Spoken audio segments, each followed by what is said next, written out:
Nggih. Podang kuning, Dak, ya.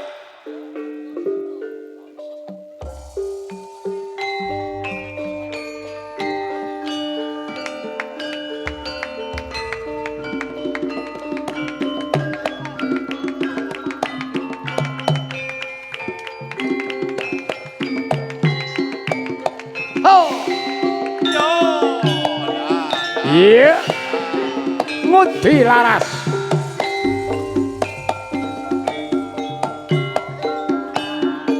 Ngomah wis ora krasan, keluyuran nang goleki sing tak sayang. Mobang-mobang midar anggon goleki ora krasa esuk awan nganti wengi man yen nganti wong liya nyawang liang tak sawang besok ning plangkringan kekencang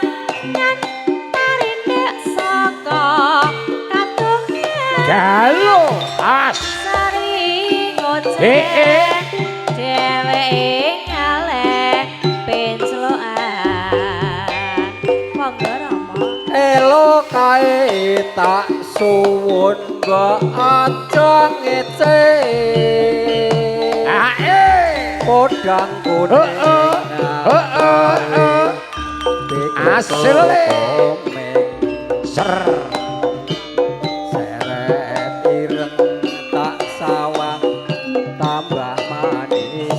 Galo awas.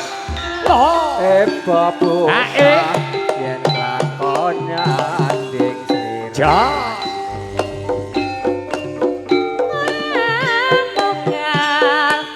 Ayo yo.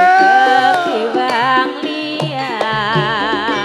Galo. Yen si podang. Elok tenan.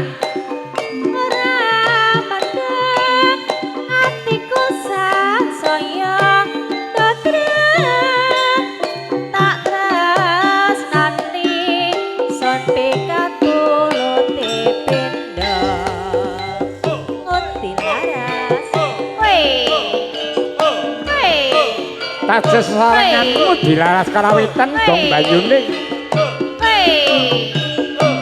Mbak Bulan ingkang keparing minangka sindenipun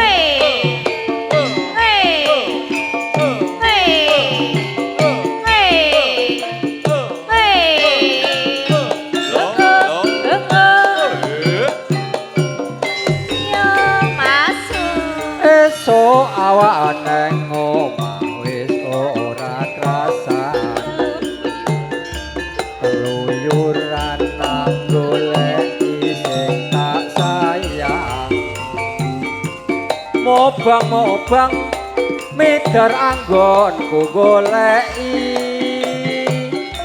ora krasa esuk ae awas dah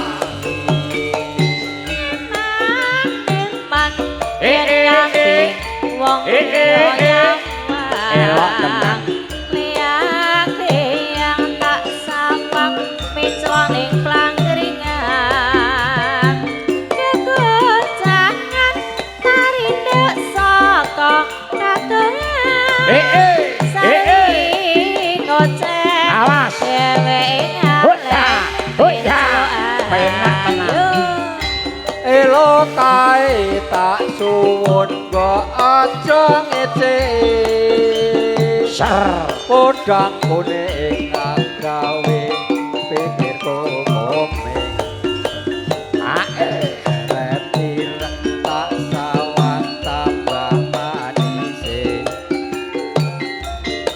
bobonga yen lakon ya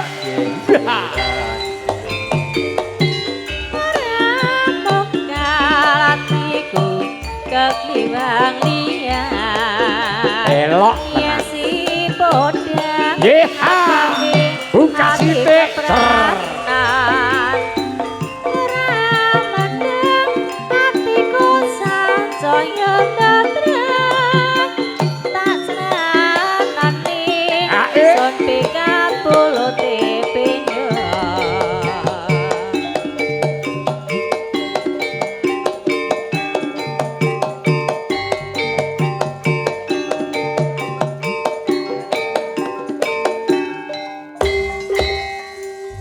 Tanduk Mas Sunar, tanduk bisa melih. Kendel sawetawis mengke Mas Joko riyen apa Pak Alah Biasa niku riyen. niki ambak santai mawon. Tanduk bisa melih. Ngomong wae Mas Joko ya Mas Joko sik. Pekewo